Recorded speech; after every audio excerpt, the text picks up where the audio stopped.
Good morning, welcome to my new mini blog. आणि आज काका सकाळी गुरांकडे गेलेले. त्यांच्या हातात आहे, त्याला इरला म्हणतात, शेती लावताना घेतात ते डोक्यावर, म्हणजे पाऊस नाही लागत. आणि त्यांना येतानाच रानात मस्तपैकी हे चितळ्या मिळालेत.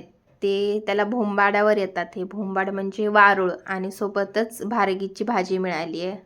मातीमध्ये येतात ते. तर मस्तपैकी त्यांना स्वच्छ धुवून घेतलं, एकदा गरम पाण्याने पण धुतलं. आणि मग तेलात कडकडीत लसूणची फोडणी घालायची, मसाले घालायचे, आपल्या ज्या चितड्यात त्या टाकायच्या, वाटलेला मसाला टाकायचा आणि थोडे कोकम टाकायचे. आणि मी तुम्हाला रोवणं दाखवलेली ना, तर रोवणातलाच हा एक प्रकार आहे चितड्यांचा. ह्याचा गुच्छा येतो आणि असे बारीक बारीक येतात त्याला. आणि ह्याची भाजी पण एकदम छान चिकनच्या भाजीसारखीच लागते.